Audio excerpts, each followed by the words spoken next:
P4 పథకాన్ని AP CM Chandrababu Naidu నేటి నుంచి ప్రారంభిస్తున్నారు. నిజానికి ఇది పథకం కాదు. ప్రభుత్వం పైసా కూడా ఖర్చు పెట్టదు.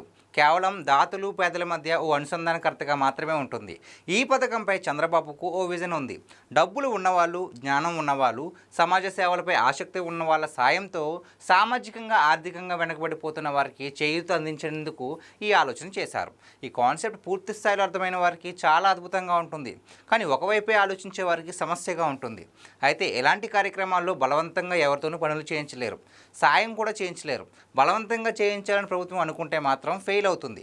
P4 అమలుపై టీడీపీ వర్గాల్లో కూడా వ్యతిరేకత ఉంది. పేదరికాన్ని నిర్మూలించాలని చంద్రబాబు అంటున్నారని, ఆయన నేల మీదే నడవడం లేదని అంటున్నారు. ఇలా పేదల్ని ఎంపిక చేసి సాయం చేయడం వల్ల ఇతరులకు కోపం వస్తుందని మరికొందరు విశ్లేషిస్తున్నారు. చాలామంది బలవంతంగా మార్గదర్శులను ఎంపిక చేస్తున్నారని అంటున్నారు. నిజానికి ఇవేమీ తీసిపడేయాల్సిన ఫీడ్బ్యాక్ ఏమీ కాదు. సేవ అనేది స్వచ్ఛందంగా చేయాలి, కానీ బలవంతంగా చేస్తే అది ఎప్పటికీ విజయవంతం కాదు.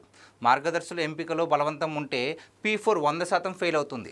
అలాగే పథకం లబ్ధిదారులకు అవగాహన లేకపోయినా సమస్య వస్తుంది. కానీ P4 పథకాన్ని సద్వినియోగం చేసుకునే కుటుంబాలు మాత్రం పేదరికంపై యుద్ధంలో గెలవడం చాలా సులువు.